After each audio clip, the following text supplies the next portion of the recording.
जो सालिकसा तरफ से आने वाले साखरी टोला गांव है, वहाँ पे बाग नदी का प्रवास होता है, बट पुलिया डैमेज हो चुकी है, इसलिए भारी वाहन वहाँ से बंद किया गया है।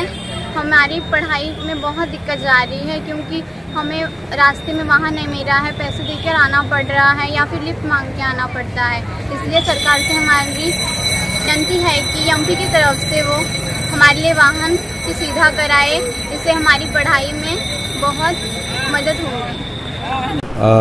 आमगाव ते सालेकसाला जाणारा जो मार्ग होता तो त्या मार्गावर ब्रिज आहे, त्याला तडा आल्यामुळे तो मार्ग बंद करण्यात आला आहे। त्यामुळे आम्ही त्या मार्गावरची पर्यायी व्यवस्था तिरखेडी ते साखरी टोला मार्गे साकोलीपर्यंत केलेली आहे, त्यामुळे विद्यार्थ्यांच्या कोणतेही शैक्षणिक नुकसान होणार नाही। जो आता आम्ही मार्ग दिलेला आहे साखरी टोला, त्या मार्गावर 12 किलोमीटर वाढत असल्यामुळे 12 जान आणि 12 असे 24 किलोमीटर वाढत असल्याने अर्धा ते पाऊण तास वाढलेला आहे। त्यामुळे मुलांना वेळेवर शाळेला पोहोचण्यामध्ये अडचणी होऊ शकते, पण जर आम्हाला कुलपालांजी मार्ग मिळाला असता तर हा वेळ वाचला असता त्यांचा, पण ते वेळेवर शाळेत पोहोचू शकले असते।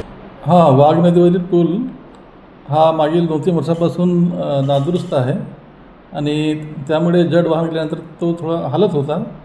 त्यामुळे आम्ही प्रशासनाला विनंती केली होती की सदर पूल वरील जड वाहतूक बंद करण्यात यावी आणि त्या विनंतीनुसार प्रशासनाने 13 मार्च 2023 रोजी नोटिफिकेशन काढलं होतं की सदर पुलावरून जड वाहतूक बंद करण्यात यावी। 2 वर्षापासून आम्ही फॉलोअपमध्ये आहोत।